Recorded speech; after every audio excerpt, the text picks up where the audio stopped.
Ադրբեջանը ասում է անդադար, ասում է վարչապետ անխոչնդոտ ճանապարհ եւ ես դրա մասին բազմիցս ասել եմ։ Հիմա տեսեք, ինչ են իրենց տեսեք, ուրեմն անխոչնդոտ չի նշանակում օրենքի ես չգիտեմ իրենք ինչ են հասկանում։ Մենք ասում ենք մեր սկզբունքները եւ ասում ենք, որ մեր սկզբունքների շրջանակում մենք պատրաստ ենք գնալ պարզեցումների։ Տեսեք, Ադրբեջանը ըստ էության ասում է, որ Հայաստանի Հանրապետությունը, քանի որ լուծումներ չի տալիս եւ լուծումներ չի առաջարկում կամ ինչ որ մի բան։ Մենք դրա համար Ադրբեջանը որոշում է կայացրել, որ պետք է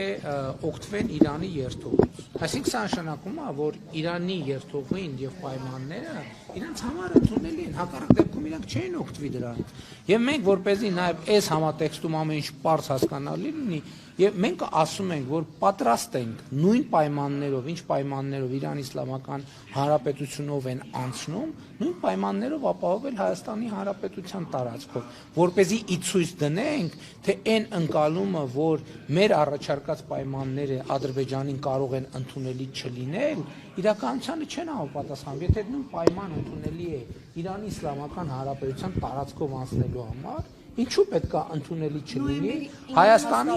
չի այդ հարցում դառնում նաև իրենց ձեռքին խաղակարդ ոչ մի խաղակարդ ինչքան դա խաղակարդ է այդտեղ որևէ այլ մեկնաբանության տեղ չկա ես եթե չեմ սխալվում ամռանը Երևանում տեղի ունեցավ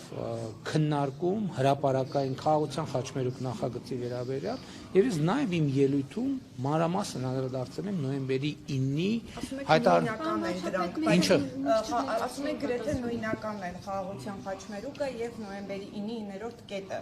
Ես ուրիշ բան եմ ասում ներողություն մի հատ որպեսզի պարզ լինի ես ասում եմ նոյեմբերի 9-ի Երակոմ հայտարարության 9-րդ կետում չկա մի բան որ ենթադրում է, որ Հայաստանի տարածքային ամբողջականությունը, ինքնիշխանությունը, իրավազորությունը պիտի որևէ ձևով նսեմացվի, այնտեղ չկա մի բան, որ երրորդ ուժ պետքա մեր երկրի տարածքում ներկայություն ունենա եւ ներողություն, կասեմ հեսա։ Եվ այնտեղ հստակ փոխադարձության սկզբունքը արձանագրված։ Այս առաջինը վերահսկողությունը ըստ էության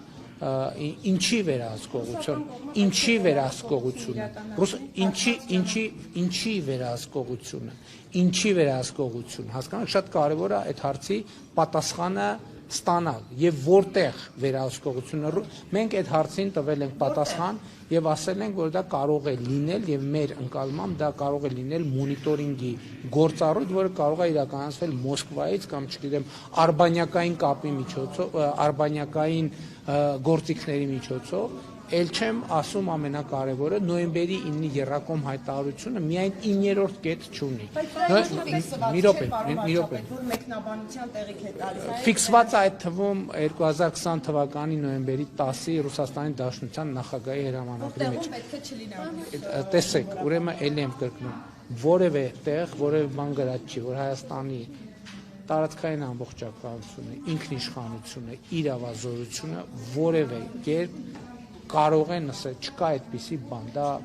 բացառված է, ովքեր ասում են, որ Հայաստանը նման պարտավորություն ստացվել, ճիշտ չեն ասում ուղղակի վերահսկողություն ես չեմ մեկնաբանում մի ձև, ես ասում եմ Հայաստանի ինքնիշխանությունը, իրավազորությունը, տարածքային ամբողջականությունը որևէ կասկածի ենթակա չի եւ չի կարող լինել Մնացածը ուրիշ ժանրի պատմություն։ Ես չգիտեմ ով է կասկածի տակ դնում։ Ես ասում եմ, որ դա չի կարող կասկածի տակ դրվել։ Ինչի՞ է տակվում ով է կասկածի տակ դրվում։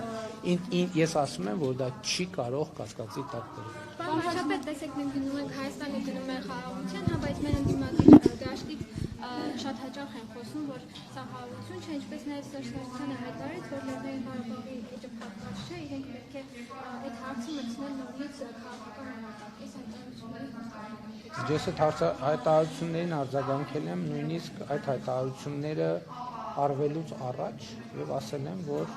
Ղարաբաղյան շարժումը Հայաստանում չի շարունակվել։ Պարոն վարչապետ, Իշխանությունը ասում է իշխանազավթում։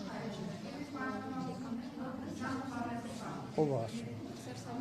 Թող Սերժ Սարգսյան գնա դեպի ինչ է ասում, մի ժամանակ։